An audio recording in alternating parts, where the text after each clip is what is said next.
Hello friends, welcome back to my channel. இன்றைக்கி ஒரு super இன்ட்ரெஸ்டிங்கான வீடியோ தான் ஷேர் பண்ண போகிறேன்.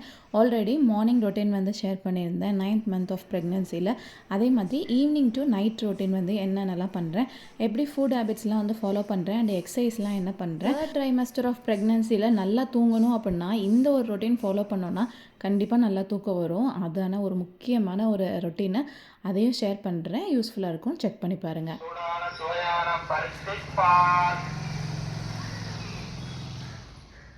லாஸ்ட் vlogல வந்து மார்னிங்லேருந்து ஆஃப்டர்நூன் நான் லஞ்ச் முடிச்சுட்டு நாப் வரைக்கும் ஷேர் பண்ணியிருந்தேன். இது வந்து ஈவினிங் வந்து ஸ்நாக்ஸ்க்காக வேர்க்கடலையும் அப்புறம் இந்த பனங்கிழங்கும் வந்து வேக வச்சுருந்தேன். அது ஒரு 3 தான் இருந்துச்சா, அதனால இந்த கடலையோடய சேர்த்து கொஞ்சம் உப்பு மட்டும் போட்டுட்டு அப்படியே வந்து இட்லி பாத்திரத்தில் குக் பண்ண வச்சாச்சு.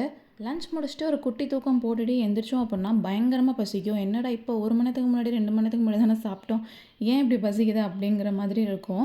அதுக்காக தான் வந்து ஸ்நாக் ரெடி பண்ண வச்சுட்டு அதுக்கு நடுவில் வந்து டெய்லியுமே என்ன சாப்பிட்றோமோ இல்லையோ இந்த ஃப்ரூட்ஸ் அண்ட் நட்ஸ் வந்து கண்டிப்பாக ஈவினிங்கில் சாப்பிட்றது.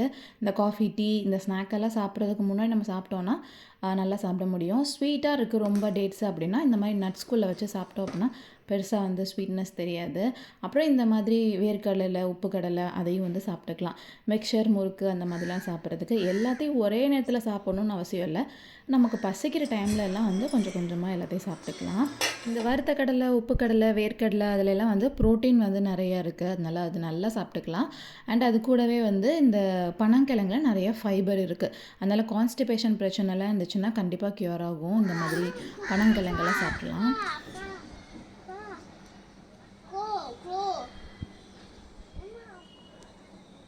காக்கா ஏன் கத்திட்டே இருக்கு? உங்க அம்மா கூப்பிடு. அம்மாவை கூப்பிடுதா? இந்த ஹாஸ்பிட்டல் பேக்குக்கு வந்து ரெடி பண்ணிகிட்ருக்கேன்னா அதுக்காக கொஞ்சம் ஐட்டம்ஸ் எல்லாம் ஆர்டர் பண்ணியிருந்தது. அது ஒன்று ஒன்றா வர வர இவருக்கு தான் ஏதோ டாய் வருதுன்னு நினச்சிட்டு ஒவ்வொரு பார்சல் பார்த்துட்டு அவ்வளோ எக்ஸைட்மெண்ட் ஆகிட்டு ஓப்பன் பண்ணணும் அப்படின்னு சொல்லிட்டு ஒரே ரகில் அதை எடுத்து ஓப்பன் பண்ணி பார்த்துட்டு அதில் ஒரு வாட்டர் பாட்டில் தான் வந்து போட்டிருந்தேன். அப்புறம் ஈவினிங் வந்து டைம் ஆயிடுச்சு. என்னெல்லாம் நிறையா சாப்பிட்டாலுமே எனக்கு வந்து காஃபி குடிக்கணும்னு பயங்கர கிரேவிங்காக இருக்கும். அதனால் எனக்கு வந்து மினிமமாக ஒரு குட்டி கப்பில் ஒரு காஃபி குடித்த மாதிரி இருக்கணும், குடிக்காத மாதிரி இருக்கணும். அப்புறம் என் பையனுக்காக அவரோட ட்ரிங்க்கு. அப்புறம் ஈவினிங்கே வந்து இந்த கேசர் இந்த சாஃப்ரான் இருக்குல்ல அதையும் வந்து சூடான பால்லே போட்டு வச்சிட்டோன்னா அந்த கலர் வந்து நல்லா இறங்கியிருக்கும். அந்த எசன்ஸு ஃப்ளேவர் எல்லாம் ஒரிஜினலான சாஃப்ரான் வச்சுருந்தோம் அப்படின்னா போட்ட உடனே வந்து கலர் வரவே வராது. கொஞ்சம் நேரம் ஒரு 2 or 3 hours ஆனால் தான் வந்து அந்த கலர் வந்து ஃபுல்லாக இன்ஃப்யூஸ் ஆகிருக்கும். அதனால நான் ஈவினிங்கே வந்து போட்டு வச்சுருப்பேன், அதோட ஃபுல் பெனிஃபிட்ஸ் கிடைக்கிறதுக்காக. அப்படியே ஸ்நாக்ஸையும் சாப்பிட்டுட்டு தண்ணி எப்போயுமே நிறையா குடிச்சிட்டே இருக்கணும் அப்படின்றதுக்காக ஒரு வாட்டர் பாட்டிலை பக்கத்துலேயே வச்சுட்டு இருக்கிறது. அப்போ தான் வாட்டர் பாட்டிலை பார்க்குறப்பெல்லாம் நமக்கு வந்து தண்ணி குடிக்கணும் போல் இருக்கும். நம்ம குடிச்சிருப்போம், நமக்கே தெரியாமல் நிறைய தண்ணி குடிச்சிருவோம். நம்ம போய் எடுத்து குடிக்கணும் அப்படின்னா தான் வந்து நமக்கு போகிறதுக்கு கஷ்டமாக இருக்கும். அப்படியே குடிக்காமையே விட்டுருவோம். அப்படியே ஈவினிங் ஒரு 6 o'clock போல் கந்த சஷ்டி கவசம் போட்டு விட்டுட்டு அப்படியே நான் பண்ணக்கூடிய ரெகுலரான எக்ஸசைஸ் எல்லாம் பண்ணுவேன். இந்த டக் வாக்கு, பட்டர்ஃப்ளை போஸு, இந்த கேட் கவ் போஸு, கேமல் போஸு, இந்த மாதிரி என்னென்ன போஸஸ்ஸு என்னென்ன எக்ஸசைஸ்லாம் இருக்குதுன்னு சொல்லிட்டு நம்ம யூடியூப்லேயே நிறையா வந்து ஷேர் பண்ணுவாங்க. டாக்டர்ஸே நிறைய எக்ஸசைஸ் கூட சொல்லித்தராங்க, அதை கூட நம்ம பார்த்து வந்து தெரிஞ்சுக்கலாம். அப்படி இல்லைன்னா நம்ம கைனகாலஜிஸ்ட் கிட்ட கேட்டு கூட நம்ம வந்து தெரிஞ்சுக்கலாம். அப்புறம் இந்த ஸ்குவாட்ஸு, அப்புறம் ஹாஃப் போஸில் இந்த மாதிரி சிட்டப்ஸ் மாதிரி பண்ணுறது, அப்புறம் இது ஒரு ஏதாச்சும் ஒரு இதை பிடிச்சிட்டு வந்து ஸ்குவாட்ஸ் பண்ணுறது, அப்புறம் இந்த லெக் வந்து ஃப்ளிப் பண்ணுறது இந்த சைடும் அந்த சைடும் இந்த எக்ஸசைஸு, அப்புறம் வந்து இந்த மலாசனா இந்த போஸு. இது வந்து எல்லாமே வந்து ஒரு 10 to 20 கவுண்ட்ஸ் வந்து ஒரு 2 or 3 sets வந்து பண்ணணும். ஒரு 1/2 hour ஆகும். அதெல்லாம் பண்ணி முடிச்சுட்டு கொஞ்சம் நேரம் வந்து ரெஸ்டிங் டைமு.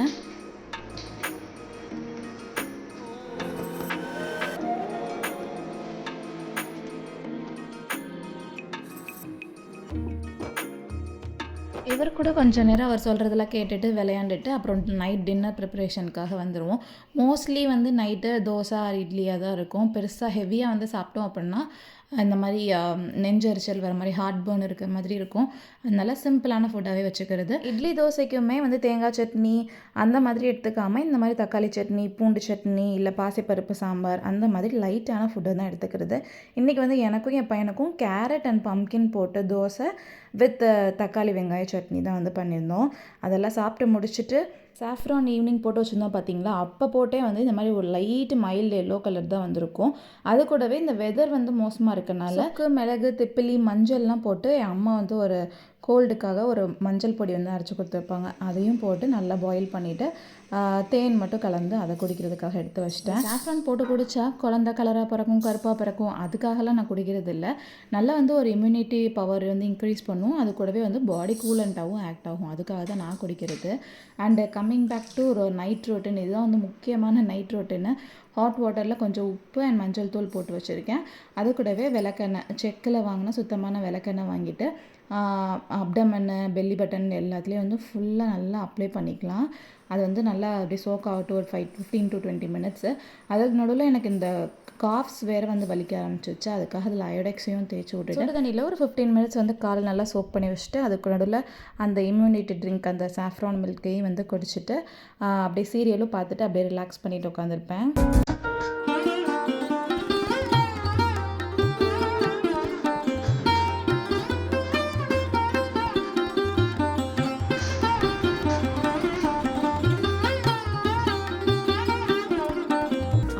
ரிலாக்ஸிங்காக ஒரு நல்ல ஹாட் ஷவர் எடுத்துகிட்டு ஒரு கம்ஃபர்டபுள் அட்டையருக்கு மாறிட்டு தூங்க வந்தாச்சு.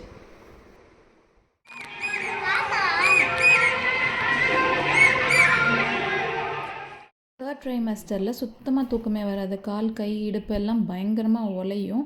அதுக்கு இந்த மாதிரி ஒரு ரொட்டீன் வந்து ஃபாலோ பண்ணிட்டோன்னா நல்லா ரிலாக்ஸிங்காக வந்து தூங்கலாம்.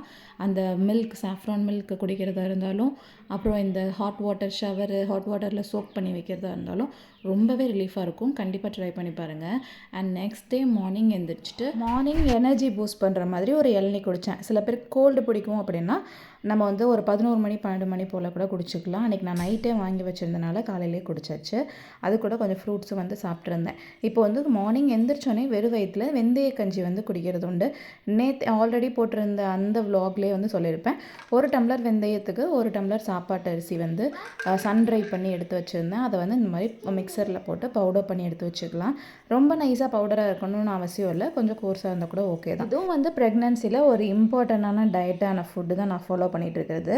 இது வந்து இந்த சூட்டு வலி, சில பேருக்கு நார்மல் உண்மையான டெலிவரி பெயின் வர்றதுக்கு முன்னாடி சும்மா வந்து வயிறு வலிச்சிட்டே இருக்கும், அதெல்லாம் வந்து சுத்தமாக வந்து கண்ட்ரோல் பண்ணுவோம் இந்த பவுடரு, இந்த வெந்தய கஞ்சி. இதை வந்து 1 டம்ளர் தண்ணி ஊற்றி அதை நல்லா கொதிச்சதுக்கப்புறமா ஒரு 2லேருந்து 3 டேபிள் ஸ்பூன் மட்டும் ஆட் பண்ணிட்டு நல்லா மிக்ஸ் பண்ணி விட்டுக்கலாம். சீக்கிரமாக வந்து கீழே அடிப்பிடிக்கிற மாதிரி இருக்கும், நல்லா கொஞ்சம் மிக்ஸ் பண்ணிகிட்டே இருங்க. ஒரு 5 to 10 மினிட்ஸில் நல்லா குக் ஆனதுக்கப்புறமா 1 கப் காய்ச்சின பால் வந்து நான் ஆட் பண்ணிக்கிறேன். வெறும் தண்ணியில் கூட வேக வச்சுட்டு சர்க்கரை போட்டு கூட குடிக்க முடிஞ்சால் குடிச்சிக்கலாம்.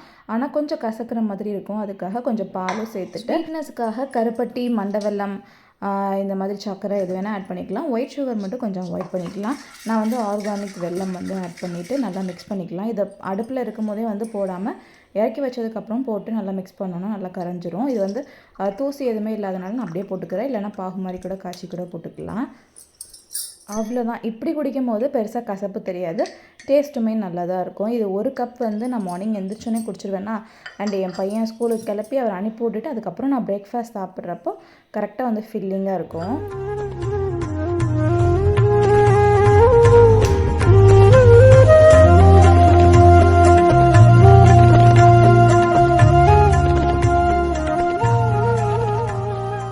இப்படி தான் என்னோட ஈவினிங்லேருந்து நெக்ஸ்ட் டே ஏர்லி மார்னிங் வரைக்கும் போகும். உங்கள் எல்லாருக்கும் இந்த வீடியோ பிடிச்சிருக்கோம், யூஸ்ஃபுல்லாக இருந்திருக்கும்னு நினைக்கிறேன். ஸோ தேங்க்ஸ் ஃபார் வாட்சிங், பாய்.